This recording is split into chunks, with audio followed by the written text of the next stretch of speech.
कराची वाले शहर की सड़कों और पुलों पर चलने वाली गाड़ियों पर टोल टैक्स देंगे। टोल टैक्स की वसूली के लिए करारदाद मंजूर कर ली गई है कि इलेक्ट्रिक के बिलों में म्यूनसिपल टैक्स की वसूली से मुताल्लिक भी करारदाद मंजूर कर ली गई है। म्यूनसिपल टैक्स की वसूली की मद में 4 अरब रुपए माहाना जमा होंगे।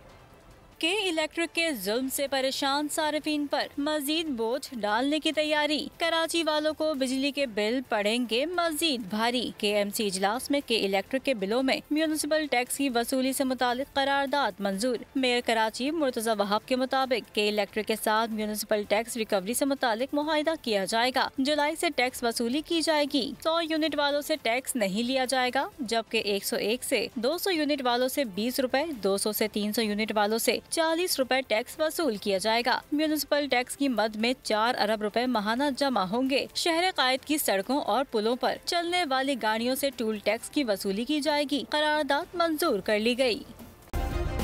सब्सक्राइब करें और बेल दबाएं ताकि कोई खबर रह न जाए।